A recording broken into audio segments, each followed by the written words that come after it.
हमारे खुदावंद यीशु की अंजील मुकद्दस मत्ती के मुताबिक उसका 7वां बाब पहली 5 आयत। एक दिन यीशु ने अपने शागिर्दों से कहा, ऐब ना लगाओ ताकि तुम पर ऐब ना लगाया जाए, क्योंकि जिस तरह तुम ऐब लगाते हो उसी तरह तुम पर भी ऐब लगाया जाएगा, और जिस पैमाने से तुम नापते हो उसी से तुम्हारे वास्ते भी नापा जाएगा। और उस तिनके को जो तेरे भाई की आँख में है तो क्यों देखता है, और उस शहतीर का ख्याल नहीं करता जो तेरी अपनी आँख में है। या क्यों कर तो अपने भाई से कह सकता है कि ठहर, मैं उस तिनके को जो तेरी आँख में है निकाल दूँ, और देख खुद तेरी आँख में शहतीर है। ए रियाकार, पहले शहतीर को अपनी आँख से निकाल, तब उस तिनके को अपने भाई की आँख से अच्छी तरह देखकर निकाल सकेगा।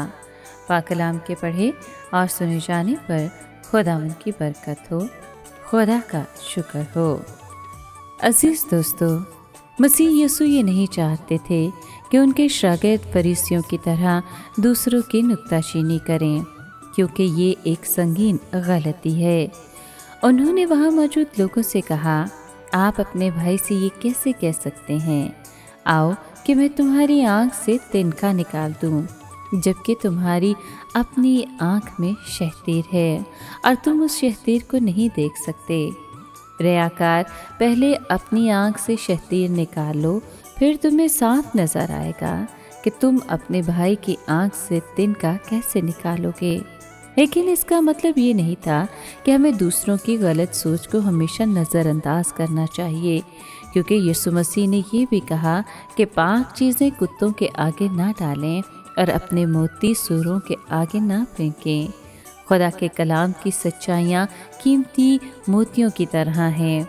जिस तरह जानवर मोतियों की कदर नहीं करते, इसी तरह कुछ लोग पाक कलाम की सच्चाइयों की कदर नहीं करते। ऐसे लोगों पर वक्त ज़ाया करने के बजाय मसीह यीशु चाहते थे कि उनके शागिर्द उन लोगों को बादशाहत का पैगाम सुनाएं जो इसकी कदर भी करते हैं।